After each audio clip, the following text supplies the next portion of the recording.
नमस्कार, मैं हुसैन रिजवी और मेरे साथ हैं स्टूडियो में मीनाक्षी जोशी।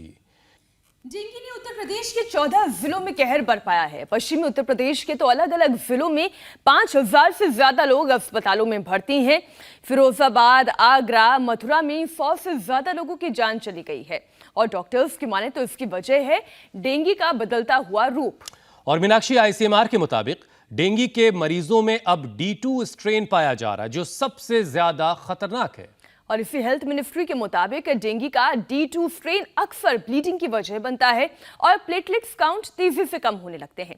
साथ ही ये ब्लड प्रेशर भी तेजी से बढ़ाता है, जो मरीज के लिए जानलेवा बन जाता है। और यही वजह है कि डेंगू के लक्षणों को पहचानना बहुत जरूरी है। अगर सिर दर्द है, नौजिया है, बुखार है, हड्डियों में दर्द हो रहा है, तकलीफ हो रही है, तो ये डेंगू के शुरुआती लक्षण हो सकते हैं। यानी बहुत सावधान होने और फिर जांच फौरन करवाने की जरूरत है।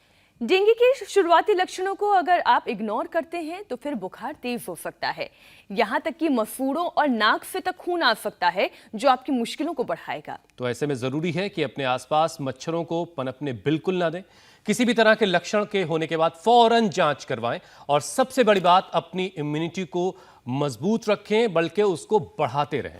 क्योंकि हुसैन, अगर शरीर मजबूत होगा तो बीमारियों से लड़ने की क्षमता ज्यादा होगी और कोरोना से लेकर डेंगू तक के बुखार हमें कोई नुकसान नहीं पहुंचा पाएंगे। कुछ नहीं बिगाड़ पाएंगे आपका, ये बिल्कुल तय बात है। और योग और आयुर्वेद से इम्यूनिटी को कैसे बढ़ाया जाए, डेंगू मलेरिया के साथ वायरल फीवर को कैसे हराया जाए, ये सब कुछ बताने के लिए स्वामी रामदेव हमारे साथ जुड़ चुके हैं। स्वामी जी, बहुत बहुत स्वागत है आपका। प्रणाम स्वामी जी। बहुत बहुत प्रणाम।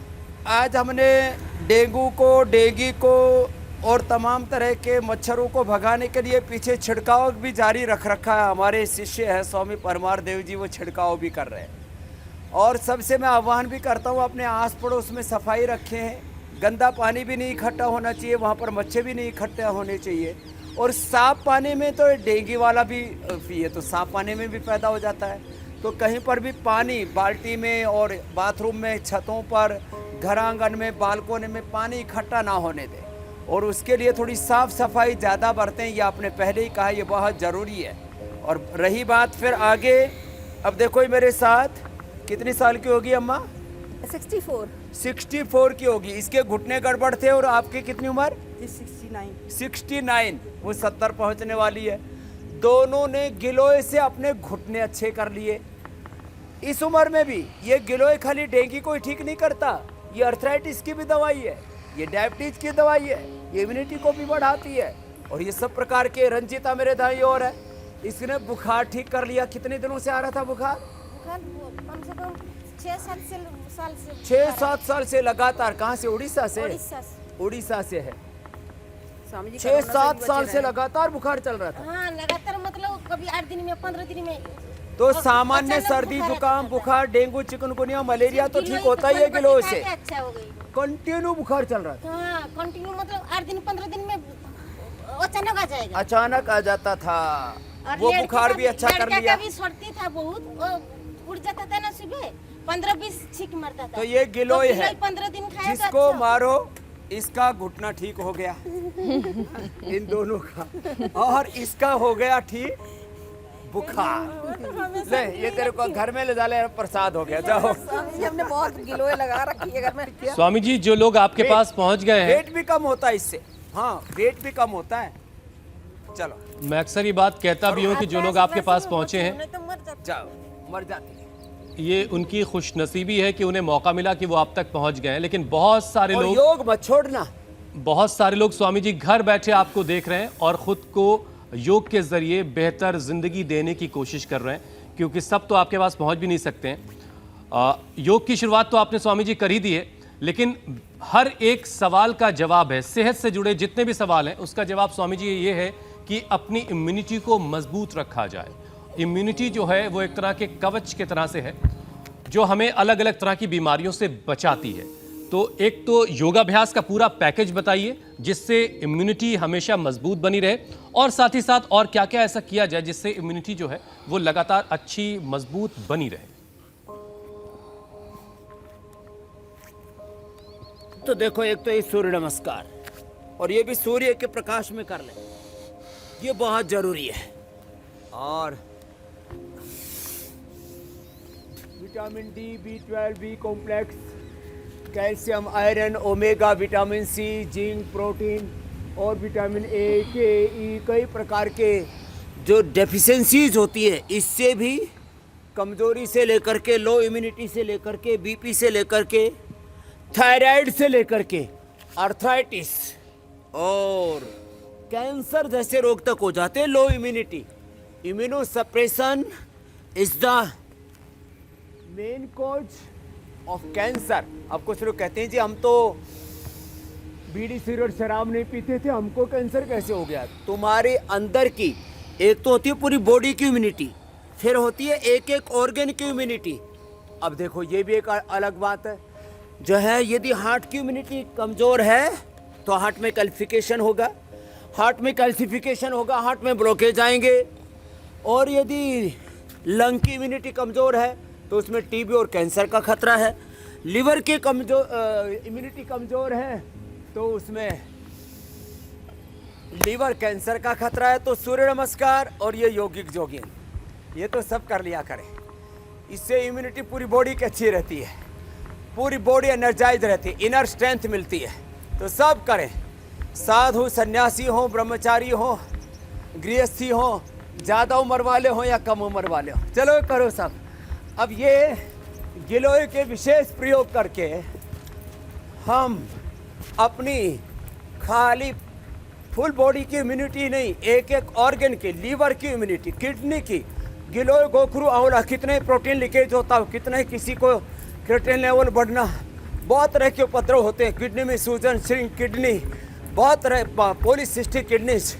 तो गिलोय और ये योगिक जोगिंग, सूर्य नमस्कार तो रोज़ हम बताते ही हैं, ये रोज़ कर लें। 12 के 12 अभ्यास जो ना कर पाए तो थोड़ा थोड़ा कर लें, पूरा पूरा ना कर पाते हैं तो आधा आधा कर लें। और ये ऐसे तो पूरा तो वही कर पाएंगे जिनकी बॉडी फ्लेक्सिबल है, नहीं तो आधा तो कर लें इस ना, ऐसे ऐसे और ऐसे। ये 12 अभ्यास योगिक जोगिंग के, 12 अभ्यास सूर्य नमस्कार के, फिर अलग अलग आसन बता रहे। तो देखो हम बता रहे हैं कि लीवर की भी अलग इम्यूनिटी होती है। तो भूमि आंवला, पुनर्नवा, मकोई आदि से लीवर अच्छा होता है, अतिबला आदि से लीवर अच्छा होता है, जीरा धनिया सौंफ का पानी पीने से लीवर अच्छा होता है, लिवोग्रिट लिवामृत से लीवर अच्छा होता है। लेकिन लीवर के लिए गिलोय भी ज़बरदस्त है। और प्लेटलेट जब कम हो जाए डेंगू में तो आदमी मर जाता है।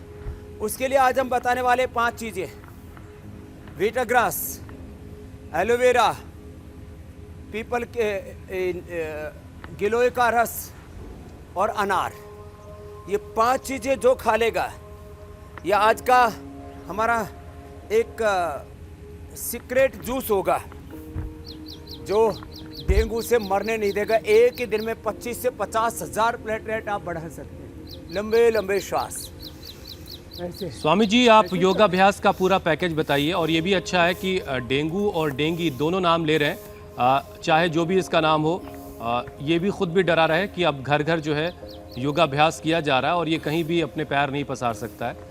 तो स्वामी जी, डेंगी और चिकनगुनिया या फिर मलेरिया ये सीधे हमारी मसल्स, जॉइंट्स पर हमला करता है। लोग सालों साल हड्डियों के दर्द से इसकी वजह से परेशान रहते हैं। मतलब ये बुखार ठीक भी हो जाए तो उसके बाद भी बहुत वक्त तक उंगलियों में, पैरों की उंगलियों में बहुत दर्द रहता है, जॉइंट्स में दर्द रहता है। तो हड्डियों को भी मजबूत रखा जाए, अगर ये हो भी जाए तो उसके बाद भी उसका दर्द ना रहे, इसके लिए हड्डियों को मजबूत रखना। कि ऐसे भी केसेस देखे जिनको पेन तक पकड़ने में दिक्कत आती है, उनकी उंगलियों के जॉइंट्स में इतना दर्द होता है। स्वामी जी, तो हड्डियों के लिए क्या करना है स्वामी जी? एकदम ठीक कह रहे हैं आप मीनाक्षी जी। ये जो है अभी तो हमारा ये इम्यूनिटी बढ़ाने वाला पैकेज तो पूरा हो गया, योगिक जोगिंग, सूर्य नमस्कार और ये दंड बैठक भी करवा दिया हमने, जो जितना कर पाए। वैसे तो 12 के 12 करा देते, थोड़ा तो सभी कर ले, और जो पूरा भी ना कर पाए तो कम से कम भुजंगासन तो कर ले।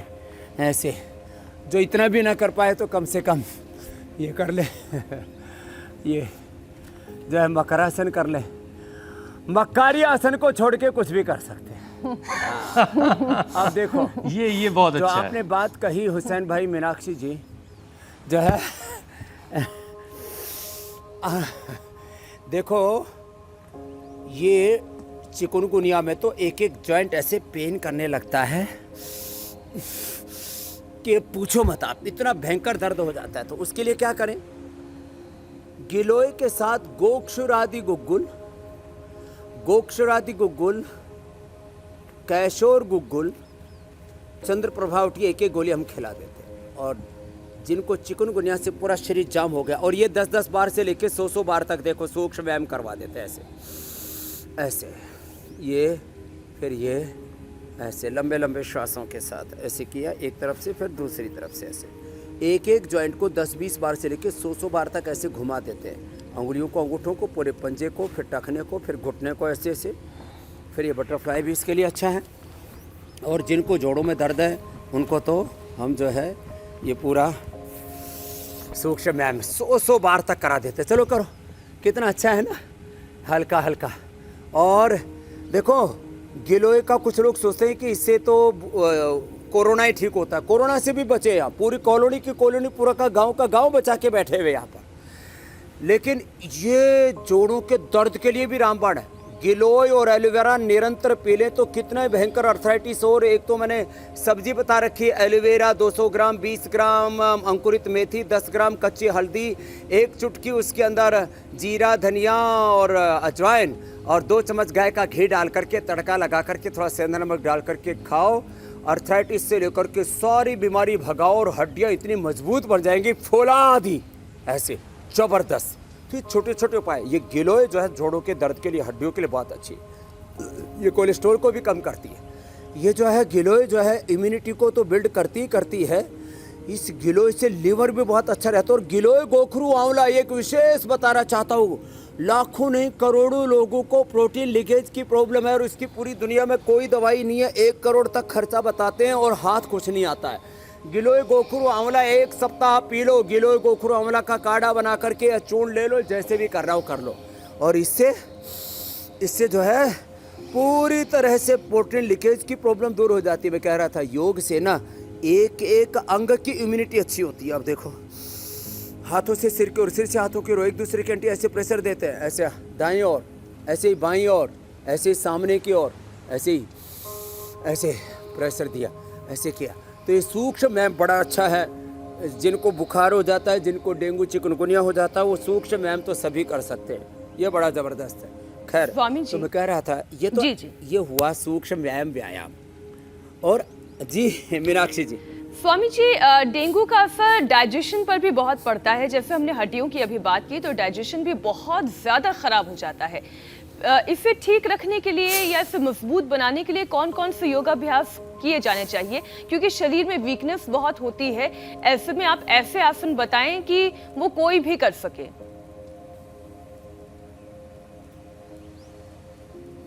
देखो एक तो मैं बोल रहा था इनर स्ट्रेंथ के लिए, तो अंदरूनी एक एक का अंग की इम्यूनिटी, तो भस्त्रिका से फेफड़े की इम्यूनिटी, कपालभाति से पूरे पाचन तंत्र की immunity, liver, spleen, intestine, pancreas, uterus, ovary, prostate, ये गॉल ब्लैडर, ये सब। और अनुलोम विलोम से पूरे नाड़ी तंत्र की, पूरी बॉडी की फुल इम्यूनिटी। और 72,72,10,201 नाड़ी, और कोई कहता है 50, कोई कहता है 100 ट्रिलियन सेल्स हमारे भीतर, वो सारे के सारे एनर्जाइज हो जाते हैं। ब्रेन से लेकर के पूरे बॉडी के इंटरनल एक एक पार्ट की इम्यूनिटी प्राणायाम से बढ़ जाती है। इसलिए भस्त्रिका, कपालभाति, अनुलोम विलोम, जिनका गला कमज़ोर है तो उसके लिए उज्जाई, और जिनको बहुत ज़्यादा पेट कमज़ोर है, यूट्रस, ओवरी, प्रोलैप्स की प्रॉब्लम है, तो ये बहुत एनएस की भी प्रॉब्लम्स की प्रॉब्लम है, तो बाह्य प्राणायाम। और साथ में ही भ्रामरी, उद्गीत, और फिर जिसको आवश्यकता उसके लिए चंद्रभेदी, सूर्यभेदी, नाड़ी शुद्धि, कणरोगांतक, अभ्यंतर, ये ज़बरदस्त प्राणायाम है। अब जो आपने पेट के लिए पूछा, पाचन तंत्र के लिए, तो पाचन तंत्र के लिए बहुत इजी है। ऐसे मंडूकासन जो सब कर सकते हैं, वो 5 आसन बता रहा हूँ। मंडूकासन, वक्रासन, पवन मुक्तासन, उत्तान पादासन और सेतु बंधासन, ये 5 आसन ऐसे बता रहे। मैं कहता हूँ 5 प्राणायाम, भस्त्रिका, कपालभाति, अनुलोम विलोम, भ्रामरी, उद्गीत, और 5 आसन ही कर ले अपने डिजीज के अनुसार। कमर में दर्द है तो मकरासन, भुजंगासन, सलभासन, मरकटासन, अर्धपौनमुक्तासन कर लिया। यदि पेट गड़बड़ है तो मंडूकासन, वक्रासन और अभी पवन मुक्तासन, उत्तान पादासन और नौकासन। बस इतना ही कर लेंगे ना तो पेट, अब एक आसन 1 से 2 मिनट करना है और वो भी कपालभाति के साथ करें तो ज़बरदस्त लाभ होता है। अब पाचन तंत्र बहुत कमज़ोर है तो जीरा, धनिया, सौंफ, मेथी, अजवाइन का सुबह पानी पी ले, अथवा अति बला का सेवन कर ले, अथवा वीट ग्रास एलोवेरा का सेवन कर ले।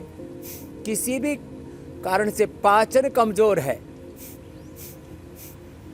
तो पाचन को अच्छा बनाए रखने के लिए ज़रूरी है आप थोड़ा अंकुरित अन्न खाया करें। खाने से पहले अनार, पपीता, सेव खा लिया करें। फ्रूट पहले खा लें। अनार, पपीता, सेव जो पहले खा लेते खाने के, उनका पाचन तंत्र बहुत ज़बरदस्त हो जाता है। देखो ये 2 अभ्यास तो बैठ के, मंडूकासन और वक्रासन, जो सब कर सकते हैं, और ये 3 अभ्यास लेट करके। एक का नाम है पवन मुक्तासन, दूसरा होगा उत्तान पादासन और तीसरा नौकासन। ये पवन मुक्त, ये उत्तान पादासन और ये सेतुबंधासन। ऐसे ये ऐसे कर, श्वास बाहर छोड़ के पेट अंदर खींच लिया। ऐसे इन 5 में से 2 भी कर लिए ना, माना कि पवन मुक्तासन कर लिया या उत्तान पादासन कर लिया अथवा सेतुबंधासन और मंडूकासन और वक्रासन ही कर लिया, 5 में से 2-3 भी कर लेंगे तो उद्धार सुनिश्चित है। लेकिन करने से ही होगा। निकम्मों को कुछ नहीं मिलता। एक मैं बड़ी बात कहा करता हूँ हमेशा, भगवान भी भिखारियों को नहीं अधिकारियों को देता है। कृपा उसी पर होती है जो पात्र होता है, इसलिए कृपा पात्र शब्द हमारे यहाँ पर प्रयोग किया जाता है। लेकिन आज का सबसे अच्छा शब्द स्वामी जी ये था कि मक्कारी आसन से बचना है। सारे आसन कीजिए, बस मक्कारी आसन ना कीजिए। और आपकी इजाजत के साथ मैं आज इसे सोशल मीडिया पे शेयर करूंगा आपके हवाले से, आपका नाम लिख करके बाकायदा, कि ये एक नया सेंटेंस स्वामी जी की तरफ से दिया गया है। अच्छा स्वामी जी, धन्यवाद हुसैन भाई। स्वामी जी, जब भी डेंगू हो जाता है किसी को, ये बुखार, तो प्लेटलेट्स एक शब्द है जो बहुत ज़्यादा सुनाई देता है। तो ब्लड प्लेटलेट्स जो है वो तेज़ी से कम होते हैं इस बुखार की वजह से। डेंगू की वजह से इस जो नया इसका D2 स्ट्रेन है, इससे मसूड़ों और नाक से खून भी आने लगता है बहुत सारे लोगों में। बीमारी जो है वो काफ़ी गंभीर हो जाती है। तो ऐसे हालात ना बने, इसके लिए क्या किया जा सकता है? और प्लेटलेट्स बहुत ज़्यादा ना गिर जाएं, उसे कैसे रोका जा सकता है, उसे कैसे मेंटेन किया जा सकता है? एक तो जितना लंबा सांस लेंगे, इससे पूरी बॉडी का मेटाबॉलिज्म और हमारे पूरी जो ब्लड प्रोफाइल है वो अच्छी होती है। Less oxygen supply is the main cause of all diseases. ये चाहे वो को प्लेटलेट कम होते हों, TLC, WBC, RBC, चाहे लिवर प्रोफाइल, चाहे किडनी प्रोफाइल, कुछ भी गड़बड़ हो जाए, एक रेडीमेड हमने उपाय बना रखा। जैसे हमने कोरोनिल बनाया है ना, इसके बारे में बहुत कम लोगों को पता है। हमने डेंगू नील भी बनाया और इसके लिए इंटरनेशनल जर्नल्स में हमने रिसर्च पेपर भी छापे। हमने देखा 50-50 रुपए में लोगों ने पपीता की वो गोली बेचनी शुरू कर दी थी। तो हमने इसके अंदर पूरा फार्मूला, गिलोय, एलोवेरा, पपीता, अनार और तुलसी, इसका एक्सट्रैक्ट निकाल दिया। और ये डेंगू नील जिसको रेडीमेड चाहिए वो ये ले ले। बाकी आज हम 8:30 बजे जूस बताने वाले हैं। पंचामृत जो है, ये अनार, गिलोय, पपीता और इसके अंदर थोड़ा सा व्हीट ग्रास मिला ले और एलोवेरा मिला ले। 25 से 50 हजार एक ही दिन में बढ़ जाता है। ये बड़ी बात मैं बता रहा हूं, ये बहुत बड़ी बात है। 25 से 50 हजार और 2-2 घंटे के अंतराल में 5 से 10 बार पी सकते हैं। सुबह 4 बजे से लेकर के रात को 10 बजे तक। लोग कहते हैं अमरा और तमरा, प्लेटलेट चढ़ाते फिर गिर जाते और ब्लड लीकेज होने लग जाता बॉडी से। कोई भी ये प्रयोग कर ले, आज ही प्रयोग कर ले, इंस्टेंट बेनिफिट। लोग कहते थे योग करेंगे तो अगले जन्म में मोक्ष मिलेगा। कौन करेगा फिर अगले जन्म की, किसको प्रतीक्षा है? आजकल तो ज़माना इंस्टेंट नूडल का है, इंस्टेंट कॉफ़ी का है, इंस्टेंट प्रमोशन का है। तो ये ज़बरदस्त लाभ करता है। जो उपाय बता दिया, इसको जो अपनाएगा वो माला माल हो जाएगा। इंस्टेंट डेंगू नील बता दिया है। अच्छा स्वामी जी, कपालभाति अनुलोम विलोम कतई ना छोड़े। स्वामी जी, पिछले वक्त में हमने बहुत सारे काढ़े के बारे में लोगों को बताया और फिर बहुत सारे लोग अलग अलग तरह की शिकायतें करने लगे कि फला काढ़े से नुकसान हो रहा है। बहुत सारी लोगों के बीच में अफवाहें भी फैली। तो पपीते का जो जूस है, जो रस है पपीते के पत्तों का, वो कितना और कैसे इस्तेमाल करना है ताकि उसका कोई नुकसान ना हो? क्या उसका नुकसान भी उससे कुछ होता है, ये भी बता दीजिएगा। कब, कितना, कैसे इस्तेमाल करना, ज़रा ये भी बताइए। अब देखो, गिलोय ज़्यादा पीने से पित्त बढ़ जाता है, किसी को उल्टी हो सकती है, उससे गर्मी हो सकती है, एसिडिटी हो सकती है। तो फिर क्या करें? गिलोय उबाल के ना पिए, गिलोय का रस पी लें। जो है एक फीट की डंडी ली गिलोय की और उसको मिक्सी में डाला और 85 ग्राम 100 ग्राम पानी डाल के उसको अच्छी तरह से मिक्सी में क्रश करके उसका पानी पी लें। गिलोय त्रिदोषनाशक है, इसको क्रश करके पीने से वात पित्त कफ कोई उपद्रव नहीं होता। जिनको कफ है और जोड़ों में दर्द है और ओबिसिटी है, वो उबाल करके पी लें। जिनको गैस बनती है तो थोड़ा सा अदरक और अजवाइन के साथ उबाल करके पी लें। तो ये गिलोय के बारे में। पपीता से भी क्या होता? पपीता कच्चा पपीता का फल खाओ, उसकी सब्जी पेट के लिए बहुत अच्छी होती है। पका हुआ पपीता खाओ, वह भी पेट के लिए बहुत अच्छा होता है। और पपीते के पत्तों का रस, इससे लीवर की और पूरे आंतों की फंक्शनिंग अच्छी हो जाती है। हाँ, यहाँ तक कि अरंड के पत्ते भी, वो तो जॉन्डिस तक को ठीक कर देता है। लेकिन ये ज़्यादा लेने पर वोमिटिंग होने लगती है और कुछ नुकसान नहीं होगा, तो ज़्यादा ना लें। 25 से 50 ml पूरे दिन भर में, इतना पर्याप्त है पपीते के पत्तों का रस। अब गिलोय के काढ़े में लोगों ने बहुत ज़्यादा काली मिर्च, हल्दी, अदरक, दालचीनी, लौंग, सब गरम मसाले ठोक करके ज़्यादा मात्रा में पीने लग गए। अरे भाई, गिलोय और तुलसी बहुत है। तो जिनको कफ कोल्ड है और बहुत ज़्यादा वात रोग है, वो थोड़ा, जिनकी प्रकृति ठंडी है, वो मसाले डाले तो बात समझ में आती है। आम आदमी के लिए गिलोय तुलसी पर्याप्त है। और बुखार हो गया तो थोड़ी सी लौंग उसमें 2-3 और डाल लो। स्वामी जी। और उसको भी पूरा पाउडर मत डालो, थोड़ा कूट के डालो, जिससे कि उसका कस आ जाएगा और नुकसान नहीं होगा उससे। और जिन लोगों को स्वामी जी काढ़े से अलग अलग तरह की थोड़ी मोड़ी परेशानी हुई है, वो इस कार्यक्रम का इतना हिस्सा जो है, चंक जो है, टुकड़ा काट करके अपने पास रख लें, ताकि वो ये याद रखें कि किस चीज़ में कैसे कैसे किसको कितना इस्तेमाल करना है, अगर कहीं किसी चीज़ से दिक्कत हो रही है तो।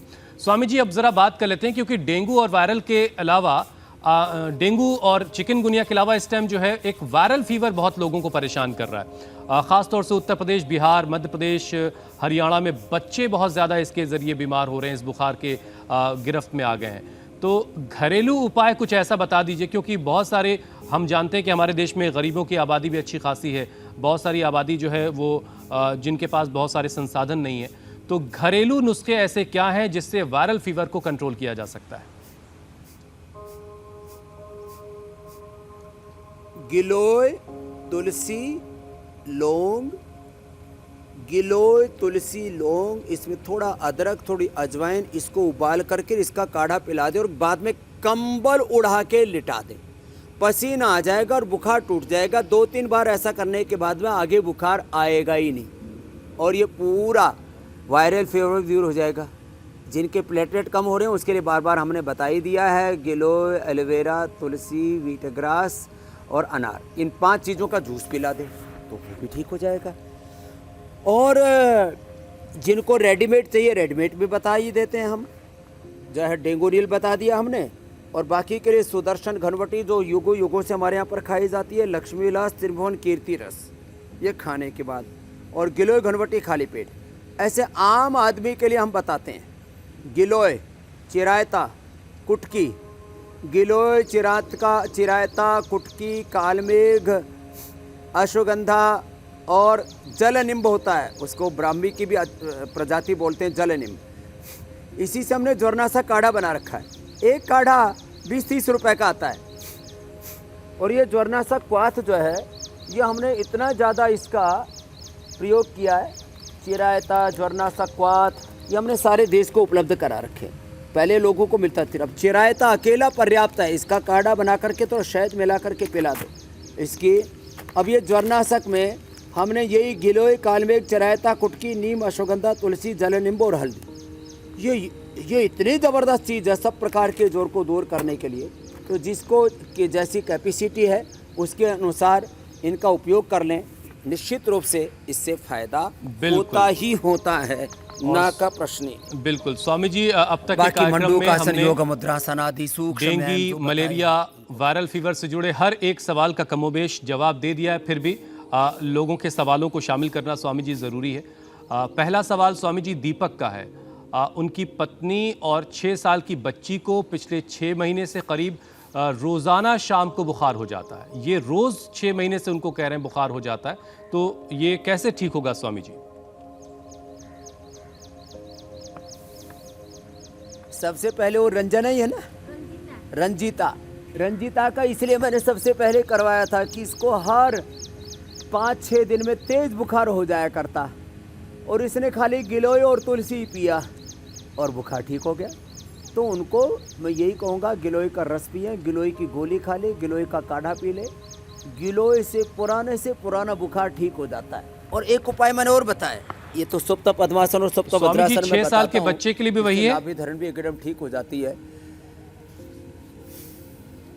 6 साल के बच्चे के लिए भी इनकी मात्रा कम हो जाती है, जैसे गिलोय की गोली आधी हो जाएगी, और गिलोय का रस ही देते हैं, वो भी हम 2-3 चम्मच पिला सकते हैं। तो बच्चे को कोई भी दवाई की मात्रा, बहुत 2 साल का बच्चा है तो 1/4, और 6-7 साल 8 साल का बच्चा है तो आधी गोली, और एडल्ट है तो 1 गोली, और बड़ा बच्चा है तो फिर 2-2 गोली गिलोय की खिला देते हैं। ऐसे ये मात्रा के बारे में बात हो गई। सिला तुलसी ड्रॉप भी आजकल हमने बना रखा है, उसको भी ले सकते हैं बच्चों के लिए, तो ये ज़बरदस्त है सिला तुलसी ड्रॉप भी। इससे इम्यूनिटी भी बढ़ जाती है और बच्चों का ये सब बुखार आदि का उपद्रव भी दूर हो जाता है। एक छोटा सा उपाय घरेलू और बता देता हूँ जी। आखे का पत्ता, उसके उस सबसे कोमल जो उसकी कोपल होती है उसको आधा इंच के करीब ले ले और पान के पत्ते में खा ले, कितने पुराने से पुराना बुखार हो या जोंडिस हो दूर हो जाता है। और आँखें की जड़ वह भी करीब ऐसे बोलते हैं ना मूंग के बराबर या चने की दाल के बराबर,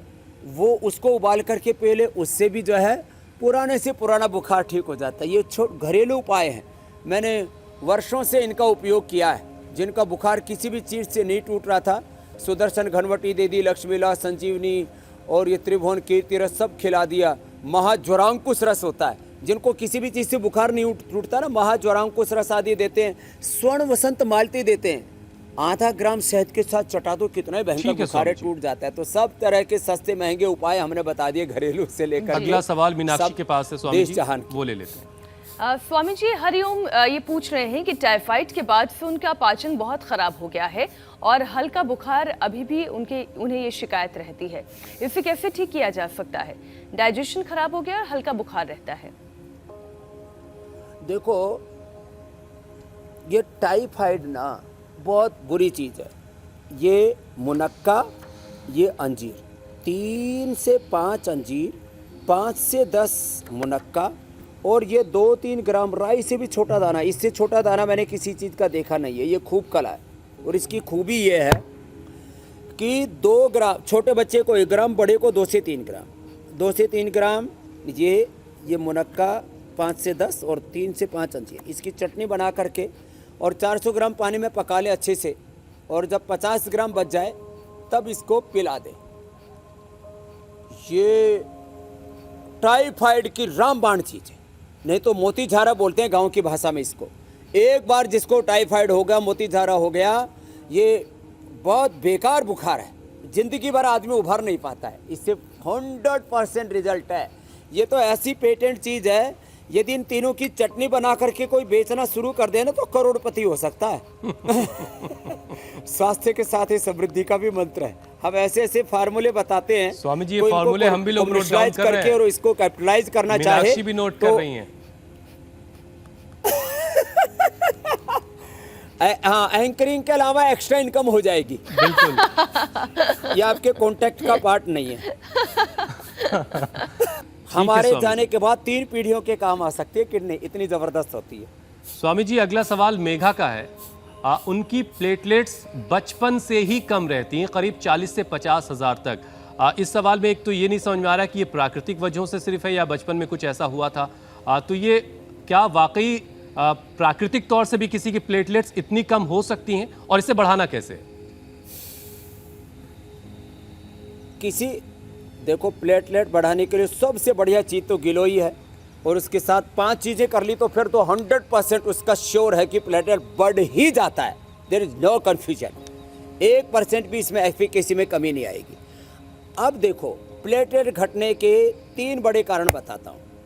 एक तो जो खून पतला करने की दवाई खाते हैं, हमने नेचुरल ब्लड थिनर बता रखा है भाई, लौकी पी लो, गोधन अर्क ले लो, लहसुन खा लो, और दालचीनी पी लो, दालचीनी और ये अर्जुन की छाल पी लो, और एक प्याज खा लिया करो, नहीं तो लिपिडोम। देखो, कोलेस्ट्रॉल की दवाइयाँ खाने से भी ये 99% लोगों का ये कम होता है प्लेटलेट। इसके अलावा जितनी भी अंग्रेजी की दवाइयाँ हैं, ये पूरी ब्लड प्रोफाइल को गड़बड़ करती हैं। तो मेरा सबसे हाथ जोड़ के निवेदन है, बहुत ज़रूरी होने पर ही अंग्रेजी दवाइयाँ खाएं, बाकी इतना कुछ हम रोज़ बताते हैं, थोड़ा सुन लो हमको भाई, तुम्हारे भले की बात कर रहे हैं, नहीं तो गड़बड़ होगी। तीसरा, किसी का जेनेटिकली लीवर, स्प्लीन, इंटेस्टाइन कमज़ोर होने से और प्लेटलेट कम हो जाते हैं, तो सर्वकल्प का क्वाथ पी लें या लिवोग्रिट लिवामृत ले लें, प्लेटलेट ज़बरदस्त हो जाए। स्वामी जी, चलिए अब सवालों के बाद कार्यक्रम के अगले पहले ही दिन से 25 से 50 हज़ार प्लेटलेट बढ़ जाते हैं। जी जी जी जी जी। स्वामी जी, डेंगू और मलेरिया के साथ वायरल फीवर लोगों को परेशान कर रहा है, तो आज कुछ ऐसी संजीवनी बनाकर दिखाइए और बताइए जो तीनों को एक साथ खत्म करे, तीनों का एक साथ उपाय कर दे।